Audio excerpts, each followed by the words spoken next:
Assalamualaikum warahmatullahi wabarakatuh. Bismillahirrahmanirrahim. Hari ini masih membahas mengenai penyakit keganasan atau penyakit kanker yang salah satunya adalah CA paru atau kanker paru. Pengertiannya sendiri itu adalah adanya pertumbuhan sel kanker yang tidak terkendali dalam jaringan paru dan biasanya disebabkan oleh sejumlah karsinogen, terutama asap rokok.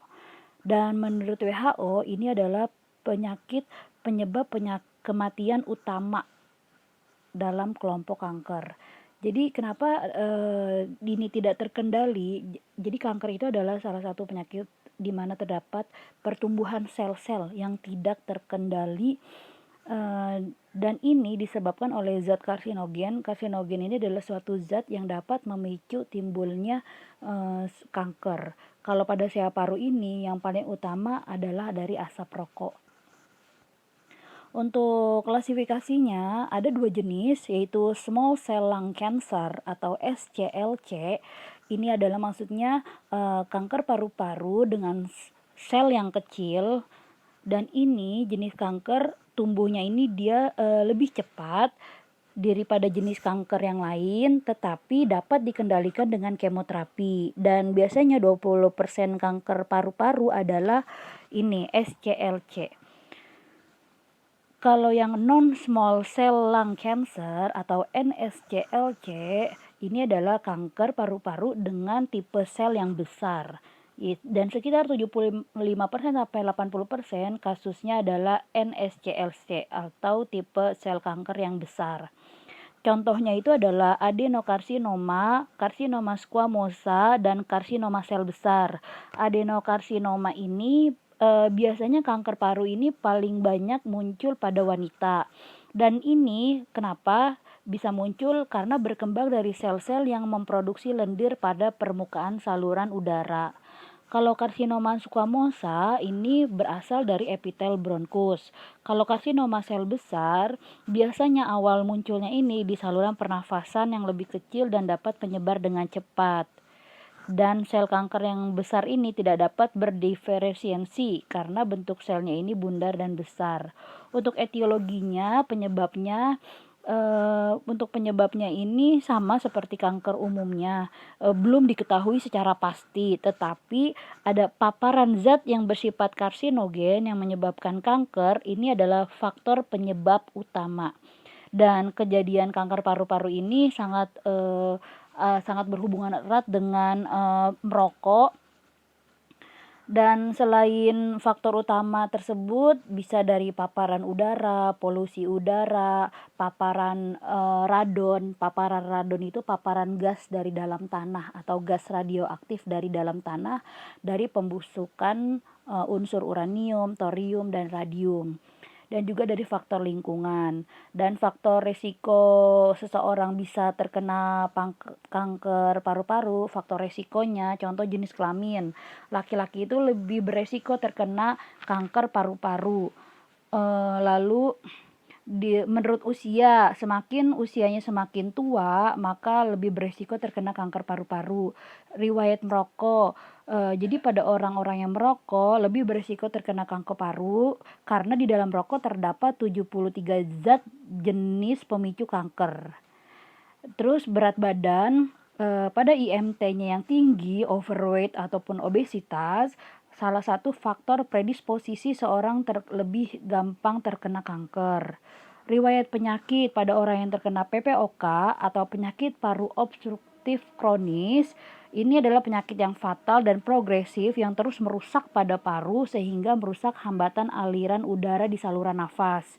Dan juga pekerjaan, jadi seseorang yang pekerjaan tertentu dapat meningkatkan risiko untuk menderita kanker paru karena faktor dari lingkungannya merusak fungsi paru. Terus riwayat keluarga pada orang yang mempunyai genetik kanker juga bisa meningkatkan risiko kanker. Stadium, kalau tahap perkembangan small cell lung cancer atau kanker paru dengan sel yang kecil, ini tahapnya ini kalau tahap terbatas, jadi kankernya ini hanya ditemukan pada satu bagian paru saja. Dan pada bagian paru saja dan pada jaringan di sekitarnya. Kalau tahap ekstensif, jadi sel kankernya ini ditemukan pada jaringan dada, di luar paru, ataupun ditemukan pada organ tubuh yang jauh. Jadi sudah menyebar ke organ yang lain kalau tahap ekstensif. Kalau tahap perkembangan yang non-small atau sel kanker yang besar, non-small berarti kan tidak kecil, berarti yang besar. Kalau tahap tersembunyi, jadi sel kankernya ini belum ada di paru-paru, belum ditemukan di paru-paru, tapi sel kankernya sudah ada pada sputum dan juga sampel air pada saat bronkoskopi. Kalau stadium 6, stadium 0, sel kankernya hanya pada lapisan terdalam paru dan tidak bersifat invasif. Kalau stadium 1, sel kankernya ditemukan di paru-paru dan belum menyebar ke kelenjar getah bening. Stadium 2, sel kankernya ada pada paru-paru dan terdapat di kelenjar getah beningnya juga. Jadi sudah metastase ke kelenjar getah beningnya. Kalau stadium 3, sel kankernya selain sudah ada di paru-paru, juga sudah menyebar ke dinding dada, diafragma, pembuluh darah, kelenjar getah bening, baik di sisi yang sama, misalnya di sebelah kanan saja, ataupun di sisi yang berlawanan. Kalau stadium 4, selain ditemukan pada paru-paru dan sudah bermetastase ke organ yang sekitarnya, juga sudah ditemukan lebih dari satu lobus gitu. Karena kan kita ketahui lobus lobus paru-paru ada sebelah kanan itu ada 3 lobus, sebelah kiri itu ada 2 lobus. Dan selain dari satu lobus, sel-sel kanker ini juga sudah menyebar ke organ lainnya, misalnya ke otak, kelenjar adrenalin, hati, dan tulang. Untuk tanda dan gejalanya ini, terdiri dari keluhan subjektif, yaitu yang dirasakan, dan juga dari gejala objektif, apa yang dilihat. Keluhan utamanya itu biasanya berupa batuk, bisa tanpa dahak atau batuknya berdarah, bisa sesak napas, suara serak, sakit dada gitu. Kenapa ada timbul gejala tersebut? Akibat dari kanker parunya yang bermetastasis atau menyebar. Dan biasanya gejalanya ini, kalau gejalanya yang pada saluran nafas, biasanya pasien merasakan batuk berdarah, bengek, napas pendek, sulit bernafas. Kalau secara sistemik yang dirasakan pada seluruh tubuh itu seperti berat badan menurun, mudah lelah, masalah pada kulit, dan gada pada kuku. Gada pada kuku itu kelainan pada kuku, yaitu kukunya melunak dan melengkung lebih dari normal. Terus gejala karena tekanan di daerah lokal sehingga pasien mengalami nyeri pada tulang, adanya sumbatan pada vena cava superior dan kesulitan dalam menelan. Lihat gambarannya paru-paru sehat dan paru-paru yang terkena kanker. Paru-paru sehat berwarna merah muda, paru-paru yang terkena kanker warnanya sudah kehitaman. Pemeriksaan penunjangnya untuk mendiagnosis penyakit CA paru ini dilakukan pemeriksaan penunjang seperti radiologi. Radiologi contohnya adalah fototoraks. Fototoraks itu jadi ronsen dada, baik secara posterior, gambaran belakang, baik secara anterior, gambaran depan, maupun lateral, gambaran samping. Jadi di fototoraksnya atau dadanya. Ini setelah itu adalah bisa dilakukan bronkografi. Jadi untuk melihat apakah ada tumor di bronkusnya. Ini termasuk pada pemeriksaan radiologi. Lalu kalau untuk pemeriksaan laboratorium bisa secara sitologi, yang diperiksa adalah sputumnya, cairan pleuranya, dan juga nodus limfenya. Bisa juga pemeriksaan fungsi paru dan gas darah arteri. Gas darah arteri untuk mengetahui keseimbangan oksigen dan karbon dioksida di dalam darahnya. Lalu ada tes kulit juga untuk mengetahui jumlah limfosit. Lalu ada histopatologi. Histopatologi ini jadi bisa dilakukan bronkoskopi, terus torakoskopi, mediastinoskopi. Nah, ini kalau bronkoskopi ini untuk melihat visualisasi, jadi melihat gambaran bagian dalam dan untuk mengetahui besarnya karsinoma bronkogenik. Jadi besarnya kankernya ini bisa diketahui. Lalu untuk CT scan ini jadi salah satu pemeriksaan untuk melihat gambaran untuk mengevaluasi apakah sel kanker ini sudah menyebar ke jaringan parenkim paru dan juga pleura. Terus juga bisa dilakukan MRI untuk melihat keadaan mediastinumnya. Terus untuk komplikasi ini tergantung pada posisinya, ukuran kankernya, jenisnya di dalam paru dan penyebaran metastase kankernya ini. Jadi komplikasi yang munculnya ini seperti biasanya sesak napas. Jadi orang yang terkena kanker paru ini bisa mengalami sesak napas jika kankernya ini menutup di saluran udara yang utama. Lalu bisa mengalami batuk darah atau hemoptisis karena penyakit ini bisa menyebabkan perdarahan di saluran nafas. Lalu bisa menyebabkan nyeri. Kenapa? Karena kanker paru ini akan meluas ke lapisan paru atau bagian lain dari tubuh, sehingga akan menyebabkan rasa sakit. Lalu cairan di dada atau efusi pleura ini dapat menyebabkan cairan ini menumpuk di rongga paru atau ruang pleura. Terus adanya metastasis. Jadi kankernya ini akan menyebar ke bagian tubuh yang lain. Terus ketika ini bermetastasis ke luar tubuh bisa berlawanan dengan paru-paru seperti pada tulang, otak, hati, kelenjar adrenal, dan ketika ini sudah menyebar ke organ yang lain maka akan timbul rasa seperti sakit kepala, mual, rasa sakit yang hebat. Jadi tergantung dari organ yang terkena tersebut.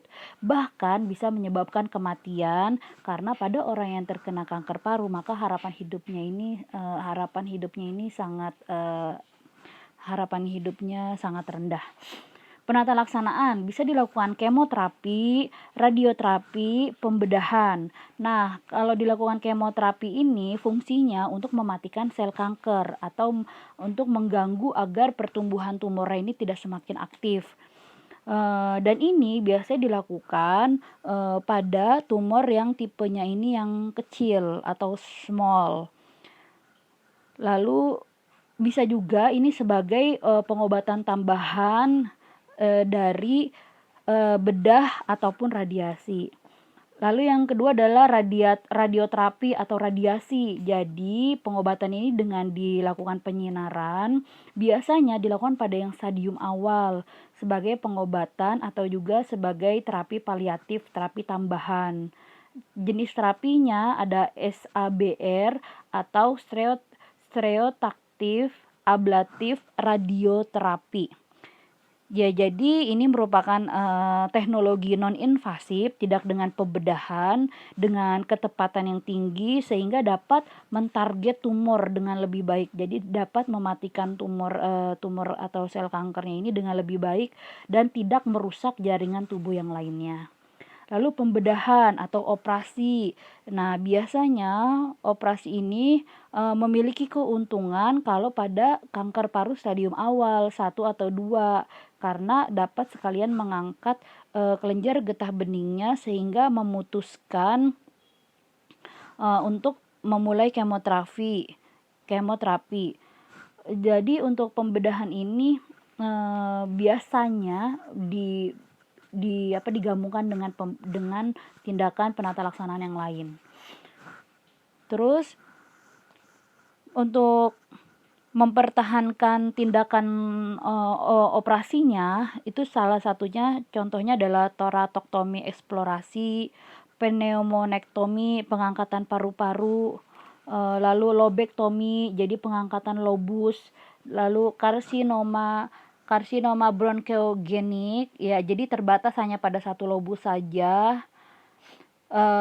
Lalu resesi baji, yaitu jadi mengangkat sel-sel yang sudah meradang dan pengangkatannya ini dari permukaan paru yang berbentuk baji atau potongan es. Lalu ada dekortikasi, yaitu pengangkatan bahan-bahan fibrin dari pleura visceralis.